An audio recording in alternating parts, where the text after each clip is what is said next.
Good morning dear students. एक बार फिर से आप सभी का स्वागत है गायत्री कॉलेज के ऑनलाइन प्लेटफॉर्म पर। आज के क्लास में हम एक इम्पोर्टेंट टॉपिक डिस्कस करने जा रहे हैं बीएससी फाइनल ईयर मैथमेटिक्स के सेकंड पेपर कॉम्प्लेक्स एनालिसिस की थ्योरम्स, जिसका नाम है ल्यूवेल थ्योरम्स। ठीक है, इसका स्टेटमेंट यह है कि यदि कोई फंक्शन किसी भी रीजन के अंतर्गत z के सभी मानों के लिए यदि वो विश्लेषिक फलन हो, if a function f of z is analytic for all finite values of z, वो z की सभी परिमित मानों के लिए यदि विश्लेषिक फलन है और एक f of z फंक्शन है वो बाउंडेड हो and it is bounded, then अपन को ये बताना है कि उस केस में जो फंक्शन f of z होगा वो कांस्टेंट होता है।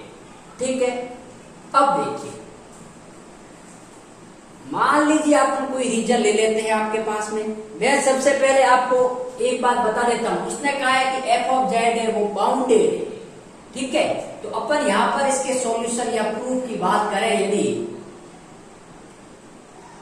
तो देखिए, सिंस पहले तो ये लिखा हुआ है कि जो f ऑफ z है, f ऑफ z इज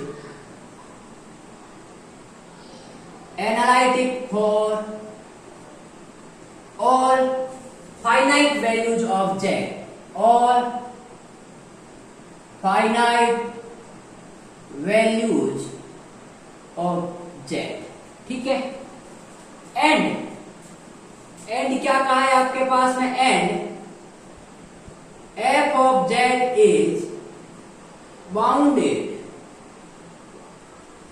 ठीक है, implies that अपन क्या कह सकते हैं कि जो mod of f of z होगा वो लेस देन या इक्वल टू होगा कैपिटल M। जब भी फंक्शन कोई बाउंडेड होता है तो उसका जो मॉडुलस है वो आपके पास में किसी पॉजिटिव कांस्टेंट, यहां पर लिख लो where capital M is positive constant, कोई भी आपके पास में धनात्मक अक्षर संख्या है उससे या तो छोटा होगा या बराबर होगा। अरे बाउंडेड होने का मतलब क्या है, कोई भी एक रीजन है, उस रीजन के अंदर जा रहा है, वो बाहर नहीं जा रहा है, मतलब बाउंडेड है। ये बाहर जाता है मतलब अनबाउंडेड। ठीक है, किसी भी रीजन से परिबद्ध है और उस परिमित संख्या का मान है आपके पास में कैपिटल M। ठीक है, अब देखिए, ये तो अपन के पास में क्वेश्चन में गिवन है। अब मुझे ये बताना है कि ये फंक्शन है वो कांस्टेंट है, तो उसके लिए मैं क्या करता हूं, एक सर्कल कंसीडर करता हूं। ठीक है, वो सर्कल कुछ इस प्रकार है, देखिए ये आपके पास में एक सर्कल है।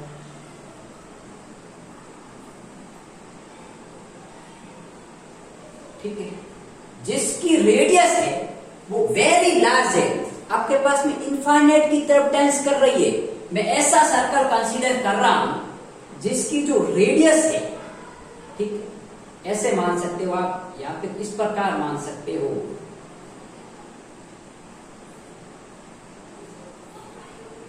ये जो रेडियस है वो r है और r आपके पास में वेरी लार्ज है और इसका सेंटर यदि अपन माने, मान लीजिए सेंटर A, ठीक है, या z में नॉट मान सकते, तो इस सर्कल की इक्वेशन क्या होगी भाई, modulus z minus a equal to r होगा। ठीक है, ये भी रेडियस r है और ये भी आपके पास में रेडियस r है। अब ये आपके पास में एक क्लोज्ड कर्व जो कि सर्कल। ठीक है, तो मैं यहां लिखता हूं आपके पास में, देखिए चलो अपन यही लिख लेते हैं, consider a circle C such that mod of z minus a equals to r। A centre है और R रेडियस है, where R is very large. अपन क्या लिख रहे हैं कि where R is very large, बहुत ही आपके पास में बड़ा है, लगभग इनफाइनाइट की तरह टेंस कर रहा है। अब मेरी बात, अपन ने ये कहा कि ये इस पॉइंट है, ये इस रीजन के अंदर आ रहा है और मैं इतना बड़ा रेडियस क्यों ले रहा हूं, क्योंकि उसने ये कहा है कि ये जो फंक्शन फंक्शन है वो एनालिटिक है जेड के सभी परिमित मानों के लिए। सभी परिमित मान मतलब आपके पास में इनफाइनाइट से जस्ट कम वाली वैल्यू जेड की वो सभी इसके अंदर आएगी, और उन सभी वैल्यूज के लिए जो फंक्शन एफ ऑफ जेड है वो विश्लेषिक है, मतलब परिभाषित हो रहा है। ठीक है, तो अपन कोशी इंटीग्रल फॉर्मूला उसी केस में अप्लाई करेंगे जब ये पॉइंट आपके पास में इसके अंदर है। तो ए पॉइंट पर मैं फंक्शन की वैल्यू निकालने के लिए कोशी इंटीग्रल फॉर्मूले की वैल्यू, कोशी इंटीग्रल फॉर्मूले की हेल्प ले सकता हूं। ठीक है, तो देयरफॉर यहां क्या कहता हूं मैं, देयरफॉर हायर ऑर्डर या फर्स्ट ऑर्डर ले लो, कोई दिक्कत नहीं, आप सिर्फ और सिर्फ इसकी फर्स्ट ऑर्डर की बात करो। Therefore first order of Cauchy integral formula, क्योंकि अपन कोई भी ऑर्डर ले सकते हैं, ये बात ध्यान रखना। आप ये मत करना कि सर फर्स्ट ऑर्डर क्यों ले रहे, आप सेकंड ले सकते हो, थर्ड ले सकते हो, एनथ ले सकते हो, कोई फर्क नहीं पड़ेगा, क्योंकि एन आगे आपके पास में कॉमन पड़ा रहेगा। अपन को तो कांस्टेंट बताना है। ठीक है, अभी मैं बताऊंगा कि यहाँ यदि अपन एनथ लेते तो क्या फर्क पड़ता।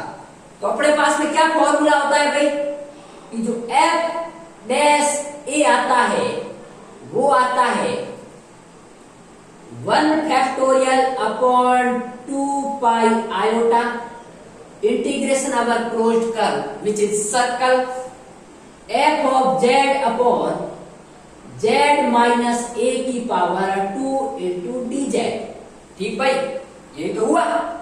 अरे भाई ये इधर जाएगा तो 2 पाई आयोटा पर 1 फैक्टोरियल होता है, उधर आएगा ये, क्योंकि nth डेरिवेटिव जब यहाँ n प्लस 1 होता है तो यहाँ n फैक्टोरियल आता है, और यहाँ पर भी n आता है, nth डेरिवेटिव लगाते हैं। मैंने फर्स्ट ऑर्डर आपके पास में लगाया, यहाँ देखो फर्स्ट ऑर्डर डेरिवेटिव, एक बात मैंने मिस, डेरिवेटिव यहाँ लिख लो। ठीक है, यहाँ पर आपके पास में लिख लो derivative, first order derivative of Cauchy integral formula, मैं डेरिवेटिव यूज कर रहा हूं। ठीक है, वैसे आपको एक फॉर्मूला पता ही है। अब मैं इसकी इक्वेशन देता हूं, इसको 1 मैं इसको दे देता हूं। ठीक है, इसको दे देता हूं इक्वेशन नंबर 2 और इसको दे देता हूं इक्वेशन नंबर 3। अब मेरी बात सुनिए, यदि मैं इसका मॉडुलस ले लूं, क्योंकि मुझे ये दिया हुआ है कि ये बाउंडेड है तो मुझे मॉडुलस लेना पड़ेगा, तो on taking modulus of the side, ठीक है, तो मैं क्या लिख सकता हूं, देखिए मॉड ऑफ एफ डैश ए। ठीक है, वो अब मेरी बात सुनो, क्या आएगा, वो आपके पास में आएगा मॉड ऑफ 1 फैक्टोरियल का मान 1 नहीं होता है, तो 1 upon 2 pi iota integration over closed curve f of z upon z minus a का होल स्क्वायर नीचे। ठीक है, अब मैं इसको अलग अलग लिख सकता हूं, अपन को पता है मॉडुलस है, तो ये क्या हो गया आपके पास में mod of F dash a का मान है वो आपके पास में आएगा 1 upon 2 pi into mod of iota, क्योंकि 2 पाई तो कांस्टेंट है, आयोटा मॉडुलस के अंतर्गत आएगा, इंटीग्रेशन अवर सी ऊपर आ जाएगा आपके पास है mod of f of z upon mod of z minus a का होल स्क्वायर इंटू डीजेड, क्योंकि अपन जानते हैं कि सिंस मॉड ऑफ जेड की पावर n होता है वो मॉडुलस ऑफ जेड की पावर n होता है, तो ये इसके पूरा आएगा तो ये बाहर चला जाएगा। ठीक है ना, अरे भाई मैं इसको ऐसा लिख सकता हूं ना, तो यहाँ पर आपके पास ऐसा लिख लो mod of z minus a का होल स्क्वायर देयरफॉर बराबर ये हो गया mod of z minus a का होल स्क्वायर। मैंने इस प्रॉपर्टी का यूज किया, ये प्रॉपर्टी मैं पहले बता चुका हूं। ठीक है, अब मेरी बात सुनो, मैं यहां से आपको 2-3 हिंट बता देता हूं कि क्या कंक्लूजन अपन को लेके चलना। ठीक है, अब बात सुनिए, पहले तो अपन देखेंगे कि मॉड ऑफ आयोटा क्या होता है। ठीक है, तो मैं जनरल यहां समझा दूंगा आपको, पहले समझा देता हूं फिर मिटा दूंगा, आप पहले नोट कर लीजिए। ठीक है, अब मेरी बात सुनो, या फिर पहले इसको अलग कर लेते हैं। मॉड ऑफ आयोटा मैं इसको ऐसा लिख सकता हूं, क्या मॉड ऑफ 0 प्लस आयोटा। अब आपको पता है कि mod of x plus iota y क्या होता है भाई, अरे भाई mod of x plus iota y होता है square root of x square plus y square. तो यहाँ पर मॉड ऑफ आयोटा तो मॉड ऑफ 0 प्लस आयोटा लिख सकता हूं। तो x का कोफिशिएंट क्या है आपके पास में, x की जगह 0 है तो 0 का स्क्वायर, आयोटा का कोफिशिएंट 1 तो 1 का स्क्वायर, तो ये हो गया 1। तो मॉड ऑफ आयोटा का मान होगा 1। ठीक है, तो ये मैं कंसेप्ट यहाँ यूज करूंगा। तो ये मैंने समझा लिया है, अब मैं साइड में इसको लिख लेता हूं, ठीक है, ताकि मैं इसको यहां पर यूज करूंगा। अब बात सुनिए आगे, देखिए मॉड ऑफ एफ डैश ए बराबर 1/2 पाई आयोटा का मान हो गया 1। इंटीग्रेशन अगर क्लोज कर, अब देखिए modulus of f of Z, अब मैं इनइक्वालिटी ये भी यूज करूं तो mod of f of Z का मान या तो m के बराबर है या उससे छोटा है। तो जब आपके पास में यहां पर भी एफ ऑफ जेड है तब ये वैल्यू एफ डैश ए के मॉडुलस के बराबर है। यदि मैं इसकी जगह m रखूंगा तो ये वैल्यू क्या होगी, इससे बड़ी हो जाएगी इससे, ठीक है, या बराबर होगी। तो इसकी जगह इनइक्वालिटी आएगी कि नहीं आएगी? अरे भाई जब एफ ऑफ जेड है तब ये बराबर है, लेकिन m है वो एफ ऑफ जेड से क्या है, बड़ा है। तो जब मैं एफ ऑफ जेड की जगह m लिखूंगा तो ये वैल्यू या तो बड़ी आएगी या इससे क्या हो जाएगी, बड़ी हो जाएगी। तो इसकी जगह मैं लिख सकता हूं capital M upon mod of z minus a. अब mod of z minus a, अभी मैंने कहा कि सर्कल अपन ने कंसीडर किया है, mod of z minus A R है, तो mod of z minus a का होल स्क्वायर क्या होगा, आर स्क्वायर हो जाएगा।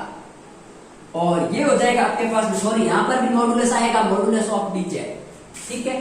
तो ये हो गया आपके पास में मॉड ऑफ डीजेड। अब बात सुनिए, यहां लिख लेना सिंस मॉड ऑफ आयोटा बराबर मॉड ऑफ 0 प्लस आयोटा बराबर स्क्वायर रूट ऑफ 0 का स्क्वायर प्लस 1 का स्क्वायर बराबर 1।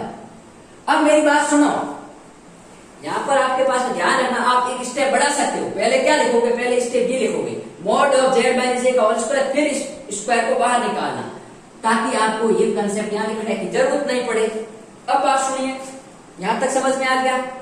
तो अब आगे अपन ध्यान देते हैं कि m कांस्टेंट है, आर स्क्वायर क्या है, रेडियस है जो कि बहुत ही बड़ी है, कांस्टेंट है, बाहर निकाल देते हैं, ठीक है। F dash A is less than equal to capital M upon 2 pi are square integration अगर क्लोज करो मॉड ऑफ डीजेड। अब बात सुनिए, इसका इंटीग्रेशन कैसे किया जाए, ये अपने सामने एक नई प्रॉब्लम खड़ी हो गई, ठीक है। तो करेंगे, कुछ न कुछ तरीका होगा। तो देखिए मैंने कहा है कि एक सर्कल कंसीडर किया है mod of z minus a equal to r. अपन प्रीवियस लेक्चर में जाए तो मैंने एक आपको बात बताई थी, मैं यहां सॉल्व करता हूं उसको। Since mod of z minus a equal to r है तो implies that z minus a equal to आपके पास में आर इंटू ई की पावर आयोटा थीटा होगा कि नहीं होगा? ये कहां से आता है वो मैंने पहले समझा रखा है। जब 1 रेडियस था तब मैंने कहा था कि Z minus mod of Z बराबर, मैंने ये समझाया था, मॉड ऑफ जेड बराबर 1 इम्प्लाइज दैट जेड बराबर ई की पावर आयोटा थीटा। कैसे समझाया था? मैंने कहा था जेड की जगह आपको रखना है एक्स प्लस आयोटा वाई, और एक्स को अपने पोलर में चेंज करना है आर कोस थीटा और आर साइन थीटा के रूप में, और वो हो जाएगा square root of x square plus y square के टर्म में। तो वो r cos theta plus iota r sine theta क्या होता है, ई की पावर आयोटा थीटा। तो वहां से मैंने आपको बताया था, और नहीं तो आप पीछे के जब लेक्चर देखोगे तो आपको समझ में आ जाएगा। किसमें? जब मैं कोशी कॉम्प्लेक्स इंटीग्रेशन के क्वेश्चन करवा रहा था उस समय, कोशी थ्योरम से जस्ट पहले, ठीक है। अब बात सुनिए, अपन किसी भी कर्व के अनुदिश निकाल रहे थे इंटीग्रेशन की वैल्यू पथ के अनुदिश, तब मैंने करवाया था। तो ये आ गया z minus a equal to r e की पावर आयोटा थीटा, ठीक है। अब बात सुनिए, तो मैं कह सकता हूं कि जेड इक्वल टू क्या होगा, ए प्लस आर ई की पावर आयोटा थीटा, ठीक है। अब मुझे डीजेड निकालना है, तो डीजेड क्या होगा आपके पास, ए का मान 0, आर आयोटा ई की power iota theta into d theta. अब मॉड ऑफ डीजेड चाहिए, तो मॉडुलस ऑफ डीजेड बराबर modulus of r iota e की power iota theta into d theta, ठीक है। तो मैं इसको क्या लिख सकता हूं, मॉड ऑफ डीजेड बराबर, आर कांस्टेंट है, रेडियस है, बाहर आ गया, mod of iota mod of e की power iota theta into mod of d theta. ठीक है। अब मॉड ऑफ ई की पावर आयोटा थीटा, ये भी क्या होता है, 1 होता है, ये भी 1। तो mod of dz equal to r dot 1 dot 1 into mod of d theta. ठीक है। अरे भाई ये भी समझ में नहीं आया, समझा देता हूं। देखिए मॉड ऑफ ई की पावर आयोटा थीटा, चूंकि ये होता है ई की power cos theta plus iota sine of theta, होता है नहीं होता है। और इसको मैं लिख सकता हूं square root of cos square theta plus sine square theta, और इसका मान होता है 1। तो ये हो गया इसका मान 1। ठीक है। तो अब मैं यहां ये फॉर्मूला अप्लाई करता हूं। ठीक है। तो देखिए mod of F dash a है less than equal to capital M upon 2 pi are square into c, ये हो गया आपके पास में r into mod of d theta. अब देखिए मैंने z को थीटा में कन्वर्ट कर दिया, जहां थीटा क्या है भाई, ये जो सर्कल है, क्योंकि सी क्या है, सर्कल है।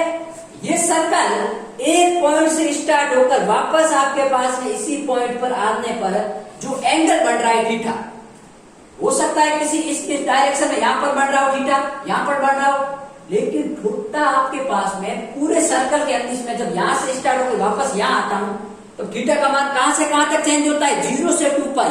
और अपन को मैंने पहले ही बताया था, कभी भी सर्कल के लिए जब अपन लिमिट निकालते हैं, फर्स्ट ईयर में अपन ने सीखा था, तो पोलर में क्या आती है, 0 से 2 पाई आती है। ठीक है, थीटा के टर्म्स में। तो ये हो गया आपके पास में mod of F dash A is less than equal to capital M upon 2 pi into R. एक आर बाहर आ गया, ये हो गया इंटीग्रेशन अवर 0 से 2 पाई। ठीक है। और ये हो गया मॉड ऑफ डी थीटा। अब डी थीटा का इंटीग्रेशन थीटा ही होगा, तो थीटा का मान रखेंगे, तो ये हो गया F dash A less than equal to capital M upon 2 pi R into theta का मान 0 से 2 पाई। ठीक है। तो 2 पाई से 2 पाई कैंसिल आउट हो जाएगा, तो यहां पर मैं लिख सकता हूं mod of F dash A is less than equal to capital M upon 2 pi R into 2 pi, और लोअर लिमिट 0, तो 2 पाई से 2 पाई गया, तो इंप्लाइज दैट मैं यहां कह सकता हूं कि जो mod of F dash A आएगा वो less than equal to capital M upon R आएगा। इसको मैं समीकरण नंबर दे देता हूं 4। अब मेरी बात सुनो, यदि मैं हायर ऑर्डर डेरिवेटिव लेता या nth लेता तो n की पावर n प्लस 1 होता, तो एक r से एक r कैंसिल आउट होता, यहाँ क्या बचता r की पावर n, और ऊपर बचता n फैक्टोरियल, क्योंकि यहाँ तो 1 फैक्टोरियल था या n फैक्टोरियल। अब मेरी बात सुनो, उससे कोई फर्क नहीं पड़ता, क्योंकि r क्या है, बहुत ही बड़ा है, लगभग इनफाइनाइट टेंस कर रहा है, तो 1 अपॉन इन्फिनिटी क्या होगा, 0 होगा। तो अपन चाहे फर्स्ट ऑर्डर डेरिवेटिव ले या nth ऑर्डर डेरिवेटिव ले, कोई फर्क नहीं पड़ेगा। ठीक है। मैं यहां लिख देता हूं since r is very large, so taking r tends to infinite, अपन ले रहे हैं। ठीक है। तो अपने पास में क्या होगा, देखिए mod of F dash a है less than equal to capital M upon infinity बराबर 0, imply that mod of F dash a का मान है वो 0 आ गया। ये अपन ने एक नया प्रोसीजर प्राप्त कर लिया। अब बात सुनिए, मॉड ऑफ एफ डैश ए 0 है, तो एफ डैश ए का मान भी 0 होगा 100%। अब देखिए, ठीक है, तो since a is any arbitrary point, a is any arbitrary point, ठीक है, a is any arbitrary point, therefore for all finite value of z, all finite values of z therefore must satisfy, और five we have क्या आएगा कि जो mod of f of Z है वो आपके पास में क्या आएगा, 0। ठीक है। ये इसका मान, क्योंकि ए अपन ने कोई भी एक आर्बिट्री पॉइंट लिया था और मैंने कहा था कि रेडियस इतनी बड़ी है भाई कि इसके अंतर्गत जेड के सभी परिमित मान इसके अंदर आ रहे हैं, इसलिए मैंने जेड आर है वो इनफाइनाइट तक लिया है। तो जब z के सभी मान अंदर आ जाएंगे, तो मेरी बात सुनो, यदि ये a के लिए ये सेटिस्फाई कर रहा है तो जेड के सभी मान के लिए करेगा, क्योंकि वो सभी मान इस आर के अंदर है, और इस आर के अंतर्गत जो कि रेडियस है उसके अंतर्गत फंक्शन सभी पॉइंट पर एनालिटिक है, तो ये सभी पॉइंट के लिए लागू होगा।